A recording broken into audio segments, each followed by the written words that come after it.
Hi, price allot. கர்த்தர் நாமத்துக்கு மகிமை உண்டாவதாக.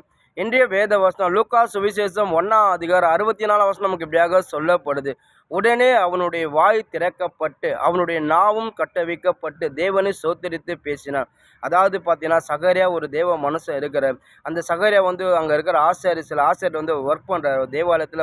அவர் அந்த ஆசிரியர் ஒர்க் பண்ணும்போது அவங்க மனைவி சகரியோட மனைவி எலிசபெத் அவங்க முதிர் சென்றவளாக இருந்தாங்க. இவங்க 2 பேருக்கு பார்த்தீங்கன்னா, சகரியாவுக்கும் எலிசபெத்துக்கு குழந்தை இல்லாமல் இருந்தாங்க.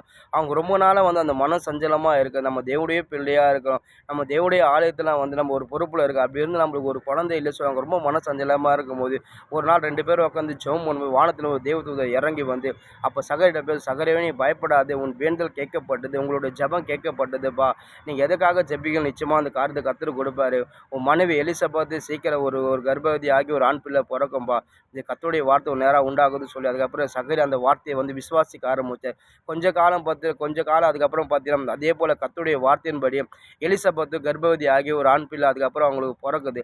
ஆண் பிள்ளை பிறந்தோன்னே அங்கே இருக்கிற ஜனங்கள்லாம் இந்த குழந்தைக்கு பேர் வைக்கணும்னு சொல்லி நேராக போய்ட்டு அது தாயோட எலிசபெத்திட்ட போய் கேட்குறாரு, இது போல் உன் பிள்ளைக்கு என்னம்மா பேர் வைக்கப்படும் சொல்லி கேட்கும்போது, உடனே எலிசபெத் பரிசுத்த ஆவி நிரப்பப்பட்ட என் பேர் யோவான்னு சொல்லும்போது, உடனே அவங்க சொல்கிறாங்க, அந்த ஜனங்கள்லாம் சொல்கிறாங்க, அதாவது இந்த பிள்ளையோட தகப்பன் சகரியா உறவினர் யாருக்கும் இந்த பேர் இல்லையே, எப்படி நீ பேர் வைப்பேன்னு சொல்லி அந்த ஜனங்க கேட்கும்போது, அப்புறம் அந்த ஜனங்கள்லாம் சரி இந்த தகப்போட பிள்ளைகிட்ட போய் அதாவது இந்த பிள்ளையோட தகப்பிட்ட போய் கேட்கலாம் என்ன பேர் வைக்க சொல்லி நேராக போய் சகரியா அங்கே சகரியா கிட்ட அங்கே இருக்கிற ஜனங்கள்லாம் கேட்கும்போது சகரியா ஒரு பலகை கேட்டு வாங்கி இவன் பேர் யோவான் என்று எழுதுறாங்க. அங்கே இருக்க ஜனங்கள்ல ஆச்சரியப்படு. அதுக்கப்புறம் பார்த்தீங்கன்னா, சகரியா கட்டப்பட்ட சூழ்நிலை, நாவு கட்டப்பட்ட சூழ்நிலை இருந்து அதுக்கப்புறம் பார்த்தீங்கன்னா, அவர் கட்ட அவிக்கப்பட்டு அடுத்த செகண்ட் கர்த்தர் அவர் சோத்தரிக்க ஆரம்பிச்சார். அதுக்கப்புறம் கர்த்தரை மகிமைப்படுத்த ஆரம்பிச்சார். அதாவது ஒரு மனுஷன் கட்டப்பட்ட சூழ்நிலை அவன் எதுவுமே பண்ண முடியாது. அவன் அவுத்த அடுத்த செகண்டை பார்த்தீங்கன்னா கர்த்தரை பயங்கரமாக துதிக்க ஆரம்பிச்சார். ஏன்னா தேவன் அப்படி நம்மளுடைய தேவன் எப்படியாப்பட்ட கட்டுகள் அவுக்கிற சர்வ வல்லம் உள்ள தேவனா சகரியுடைய கர்த்தர் அவுத்தார். சகரியா அதுக்கப்புறம் கர்த்தரை பயங்கரமாக பற்றி கொண்டார்.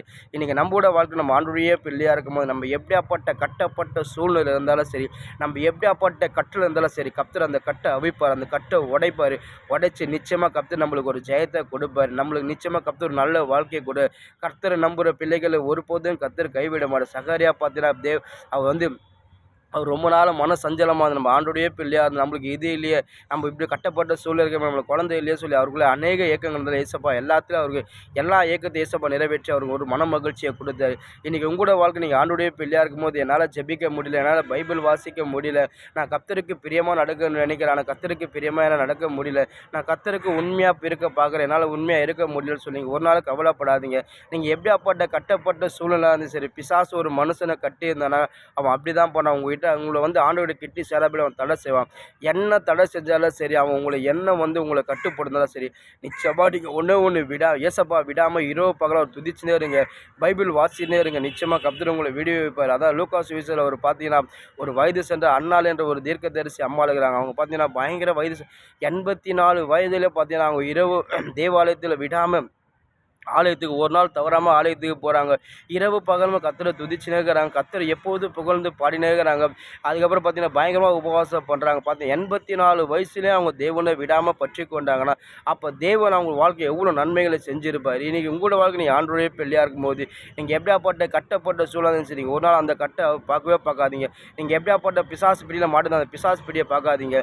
அந்த பிசாசு கட்டிலேருந்து நம்ம அவுக்குற தேவனை பாருங்கள். நீங்கள் கர்த்தரை விடாதீங்க. கர்த்தரை டிஸ்டர்ப் பண்ணுங்க. ஆண்டவரே இந்த பிசாசு எனக்குள்ளே இருக்குது, இந்த பிசாசு நீங்கள் தான் துரத்தணும், இந்த கட்டை நீங்கள் தான் அவுக்கணும் ஆண்டவரே, உம்முடைய பிள்ளை ஆண்டவரே, நீங்கள் பிசாசை ஜெயிச்சிங்க ஆண்டவரே, நானும் பிசாசை ஜெயிக்கணும் ஆண்டவரே, நீங்கள் பிசாசை துரத்துனீங்க ஆண்டவரே, எனக்குள்ளே பிசாசை துரத்துங்க ஆண்டவரே, லேகியன் பிசாசு பிடிச்சி அவனுக்காக நீங்கள் தேடி அங்கே அக்கறையை போனீங்களா ஆண்டவரே, நான் பிசாசு பிள்ளையில் இருக்கிறேன், என்னை தேடி நீங்கள் வாங்க ஏசவா, நான் உம்முடைய பிள்ளை ஆண்டவரே, நீங்கள் தான் எனக்குள்ளே இருக்கிறீங்க, இந்த பிசாசு இருக்கக்கூட சொல்லுங்க. இரவு பகலும் விடாமல் ஒரு ஏசப்பா கிட்ட நீங்கள் அவர் டிஸ்டர்ப் பண்ணினே இருங்க, கர்த்தரை துதிச்சுனே இருங்க, பைபிள் வாசிச்சுனே இருங்க.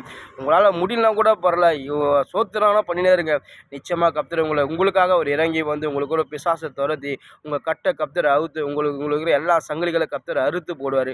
உங்களுக்கு ஒரு சுதந்திரமான வாழ்க்கையை கொடுப்பார். கர்த்தர் நம்புகிற பிள்ளைகளை ஒருபோதும் கை விடவே மாட்டாருங்க. கட்டப்பட்ட சூழ்நிலை தான் உங்களால் எதுவுமே செய்வார். கர்த்தர் உங்கள் கட்டை அவுத்தார்னா அதுக்கப்புறம் நீங்கள் மனமகிழ்ச்சியாக கர்த்தரை நீங்கள் சந்தோஷமாக ஆராதிக்கலாம், சந்தோஷமாக பைபிள் வாசிக்கலாம், கர்த்தருக்கு உண்மையாக நடக்கலாம், கர்த்தருக்கு பிரியமாக நடக்கலாம், கர்த்தருக்கு விருப்பத்தையுமே நடக்கலாம், கர்த்தருக்கு அவர் சித்தம் அவரோட சித்தத்தெல்லாம் நீங்கள் செய்யலாம். ஒன்றே ஒன்று, நீங்கள் கட்டப்பட்ட சூழ்நிலை கர்த்தரை விடாமல் வந்து துதிச்சுதான் இருங்க. நிச்சயமாக உங்களுக்கு விடுதலை கிடைக்கும். நிச்சயமாக தேவன் விடுவிப்பார். சகரியா கர்த்தர் அவுத்தார். சகரியா மனசு சந்தோஷமாக ஆச்சு. உங்கள் கட்டையை கர்த்தர் அவுத்து உங்களுக்கு ஒரு புதிய வாழ்க்கையை கொடுப்பார். ஆமென்.